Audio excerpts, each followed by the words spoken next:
আল্লাহর হেদায়েত খুঁজে পাওয়ার জন্য। যদি আমি তোমাকে বিন্দুমাত্র সাহায্য করে থাকি, আল্লাহর দরবারে হাজারো কোটি শুকরিয়া জানাই। প্রথমত আপনি আমাকে দয়া দেখিয়েছেন, এবং দ্বিতীয়ত আমার দেখা স্বপ্ন আমাকে পথ দেখিয়েছে। তাই নাকি? কি স্বপ্ন দেখেছিলে? দেখেছি আমি অন্ধকূপে বন্দী। হঠাৎ একটা কণ্ঠ আমাকে জাগিয়ে তুলল। যখন আমি চোখ খুললাম, দেখলাম অন্ধকূপের গরাদগুলো খোলা। যখন সেখান থেকে বের হলাম, তখন একটা কক্ষ পেলাম। সেখানে সাদা দাড়িতে মুখ ভর্তি এক বুজুর্গ মুসলমানকে দেখলাম।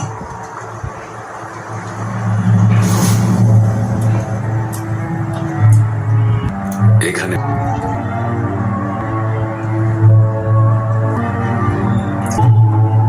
বরকতময়, হৃদয়ে থাকা বীজকে অঙ্কুরিত করে এই পানি।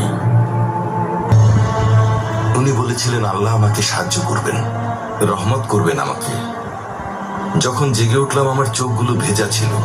সত্যি বলেছিলেন উনি। আল্লাহ আমাকে রহমত করে একজন সত্যিকারের বন্ধু এবং সত্যিকারের ঈমান দিয়েছেন।